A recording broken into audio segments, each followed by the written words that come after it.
ఎలా ఉన్నారు? ఇప్పుడు మనం బ్రెడ్తో ఒక స్వీట్ పిల్లలకి ఎంతో నచ్చే స్వీట్ చేసుకుందామండి. బ్రెడ్ని ఈ షేప్స్లో కట్ చేసుకొని పెట్టుకోవాలండి. అలానే ఒక బౌల్లో కర్డ్ అండ్ మిల్క్ పౌడర్ బాగా ఇలా విస్క్ చేసుకొని పెట్టుకోవాలి. దీన్ని ఇప్పుడు మనం ఈ బ్రెడ్ స్లైసెస్ ఒకదాని మధ్యలో ఒకటి అప్లై చేసుకుందాం.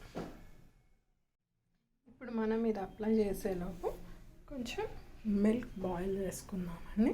ఇప్పుడు మిల్క్ బాయిల్ అయింది కదండి, ఇందులో మనం కొంచెం మిల్క్ మేడ్ వేసుకుందాం. పెట్టుకున్న కస్టర్డ్ పౌడర్ కూడా వేద్దాం.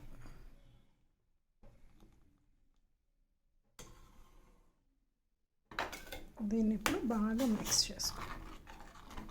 ఒక 3 బాయిల్స్ వచ్చే వరకు మిక్స్ చేసుకోవాలి. కొంచెం ఇలా కలుపుతూ స్వీట్నెస్ కోసం నేనైతే డేట్స్ యూస్ చేస్తున్నాను అండి. మీకు షుగర్ కావాలంటే మీరు షుగర్ యూస్ చేసుకోవచ్చు.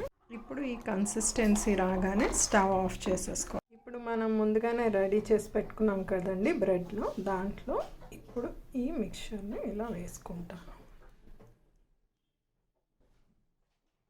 ఇప్పుడు ఇలా వేసిన తర్వాత మనకి ఇష్టమైన డ్రై ఫ్రూట్స్ అన్నీ వేసుకోవాలండి.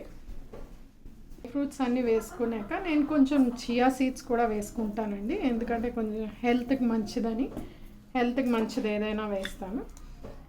అలాగే కొంచెం సెస్మన్ సీడ్స్ కూడా వేసుకోండి.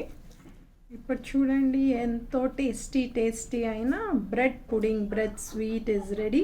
పిల్లలు ఎంతో ఇష్టంగా తింటారండి. కొంచెం కూల్ అయిన తర్వాత తినాలి. So if you like it, please comment, please like, share, subscribe. Take care, bye.